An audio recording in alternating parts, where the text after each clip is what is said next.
What's up, everybody? It's your boy Cam, and welcome to the first episode of Ask 360. Basically, just a rendition of Gary V's Ask Gary V. But basically, we wanted to bring it into the marketing world of the construction industry, where you, as contractors, can ask us questions for advice on any campaigns or marketing, website, anything digital that you have that come to mind. We'll answer it for you live on this show. I have next to me our wonderful question asker, Dallas, our media buyer here at Contractor 360. So basically, we're going to answer about 5 or 6 questions. And if you have a question, feel free to comment down below. If you're watching this on YouTube, go ahead and click that subscribe button and make sure you give us a share. So without further ado, let's get to the questions. All right, so Kevin from Instagram wanted to know what kind of campaigns would work best if they're running any ads on Facebook or Instagram. Great question. So I guess it really depends. It's kind of like a general statement because I guess it depends on what your actual contracting business is. If you own a contracting business, say for example, a roofing contractor, the best type of campaign is a direct response type of campaign. And it also depends on your budget. So say, for example, if you only have $1,000, which is a pretty good sized budget, I would run direct response marketing. If you have anything lesser than that, then I would run engagement campaigns and run some social proof on your page. So basically, to break it down, if you have $1,000, I would run a direct response campaign, meaning I would do like a lead generation type of ad or a messenger bot type of ad to where they see the ad and they click it and then they fill out the form and it comes to you. The reason why I suggest this is because with me being a marketer now and coming from the roofing sales, it kind of matches what you do normally. So when I first got into marketing, I tried to do it the slow way of building the audience and letting them slowly trickle down. And then I thought about it.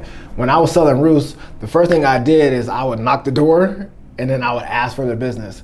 So I think it's the same way with actual roofing, an example, with direct response is I'm gonna ask you for the sale, and if you don't want it, then I'll retarget with you. So the best thing for Facebook and Instagram is to do that first. Ask for the business, and if they say no or they don't engage, or they engage and they didn't fill out the form, then retarget their butt with some type of other campaign or testimonial. And that's what I would do. And that's just a generalized statement. So if you were a roofing contractor or something in that area, that's how I would do it. All right, awesome. So our next question that we have is from Brandon from Facebook.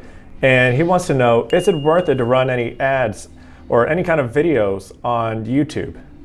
Yes. So here's the thing with YouTube that a lot of people do not know, and we are just now figuring out ourselves, is that Facebook is kind of overcrowded now. Everyone's doing Facebook. Not everyone's doing video on Facebook, but every contractor is running ads on Facebook, so it kind of becomes noise.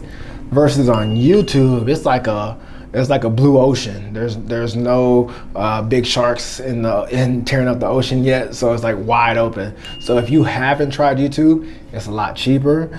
It's basically just like Google, so the quality of lead is just as high, and it's very, very cheap traffic. So if you want to drive traffic to your website or to a certain landing page, then YouTube is a perfect place to do that because you can target a general area, just like on Facebook, and you can target a specific type of person and what they're searching. So it's just like the perfect storm to start off with. It's also a great retargeting tool as well. So someone saw you on Facebook or Instagram and they haven't done business with you yet, and then now they move over to YouTube and boom, there you are. We actually had an example with a client of ours.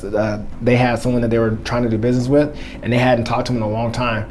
And the person texted him and said like, hey, I just saw your ad on YouTube. I'm still interested by getting a roof by the end of the year. So it's just another way to get in front of people. All right, awesome. So next up, we have another question from Facebook from a guy named Alex, who wanted to know, when they're running out any direct mailers or any letters, how many do you think we should send out at a time? That's another good question. So I think it goes back again to your budget. I'm not a really big fan, or at least our company is not a really big fan on sending out generalized direct mails.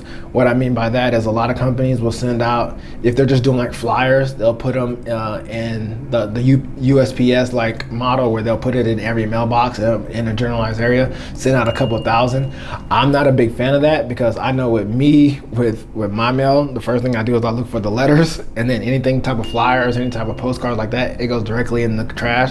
I don't even look at it. So I'm not a big fan of that. I'm also not a big fan of generalized just letters itself, because it doesn't come off as genuine. So for us, we usually do it by neighborhoods or by a certain amount of commercial deals if you're looking for commercial. But on a residential side, we'll do it by residential neighborhood, and there's usually a couple hundred in there. So at most, the most that we've ever sent out was about I think it was like 350 or 400 in one particular neighborhood, and that's about it. I usually just say a couple hundred. Like, we're actually just printing letters out and folding them up right now. I got my daughter here as an intern, and she's in there stuffing envelopes, and it's only for $250 for one or 250 letters for one contractor and 250 for another, somewhere around there. That's going to go out, that's personalized to that person. It says, hey Josephine, hey John, this is in regards to your address at this place.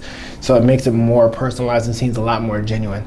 If you need some help with that, of course you can message us and we can show you exactly how to do that. I already have the video recorded and I'll send it right to you.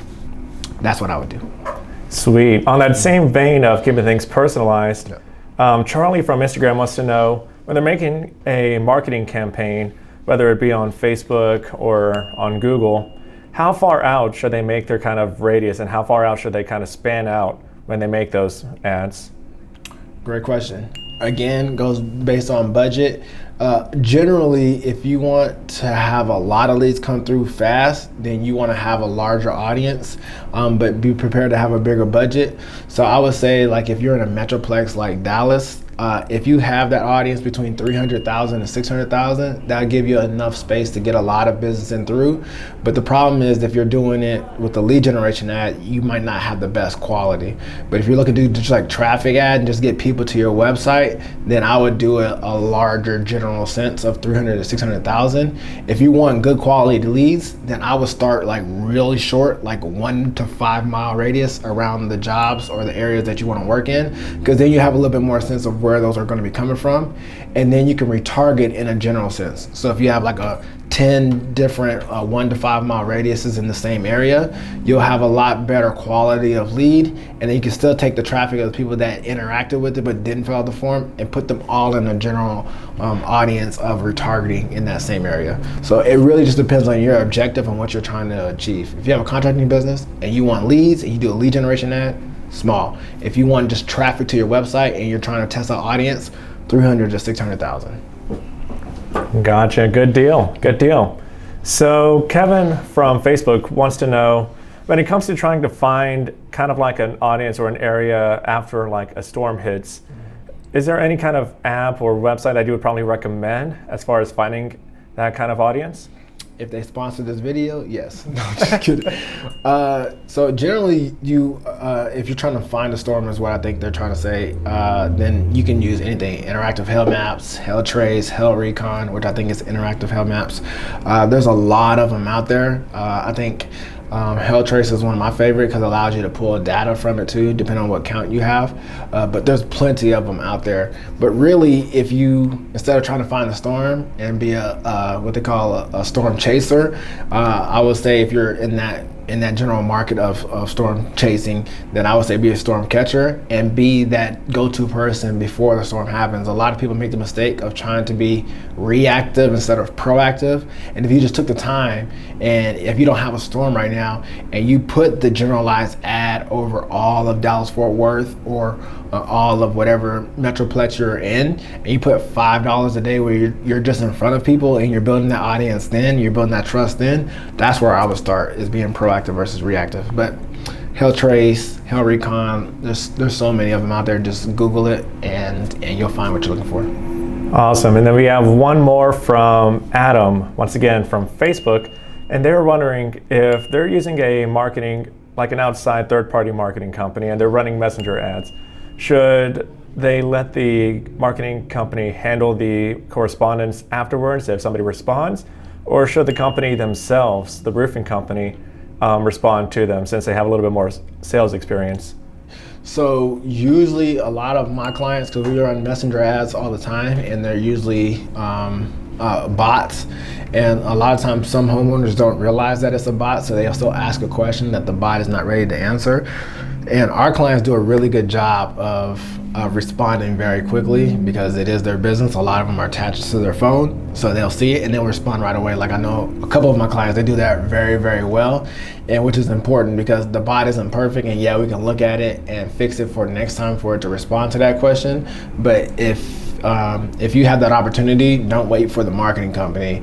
Go ahead and respond as quickly as possible, because you only have a matter of seconds before they're moving on to someone else's page. The important thing is if they're running messenger ads and it's some type of bot, that person gets some type of a response immediately, because that is the biggest problem that I see, is if I message your page right now, how long is it until I get a response? Whether that's a bot or whether that's a real person. I need a response to let me know that someone's on their way, or to give me an answer to my question. Just one of those two. I need some type of response, or I'm moving on to the next one. Like, I think I did a test like a few months ago, and it was like 24 hours on average that it took for me to get a response. That's just way too long, especially for someone like a roofing contractor. All right, awesome. Well, that looks like that's all the questions that we have for today so far. Nice. So basically, that's just a test run. And thank you for asking the questions. If you are watching this video, please feel free to ask those questions. We are here. Basically, Contractor 360 is a full service creative agency for contractors. So our basically tagline is the contractor's best friend. Anything that you can think of, we can bring to life, and that's what we're here to do. And so the point of this show is to answer your questions and be all transparent with you and give you the best answers that we can give you. They may not be the best, but they are what we have. And I hope you take that with a grain of salt and take advantage of it. And I look forward to seeing you on the next one. Ask those questions below, whether you're watching on Facebook, Instagram, or YouTube, and we'll see you next time.